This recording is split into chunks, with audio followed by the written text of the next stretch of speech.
Let's go guys, biyahe tayo.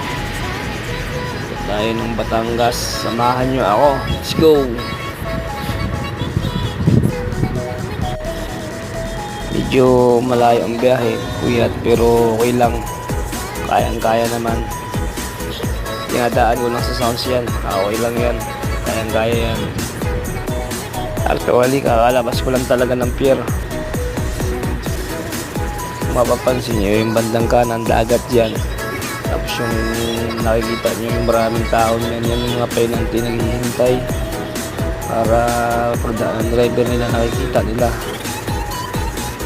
So mga lods, hanggang dyan lang. Maraming salamat sa masamahan nyo ako sa akin trip. Mabuhay po kayong lahat. Thank you po.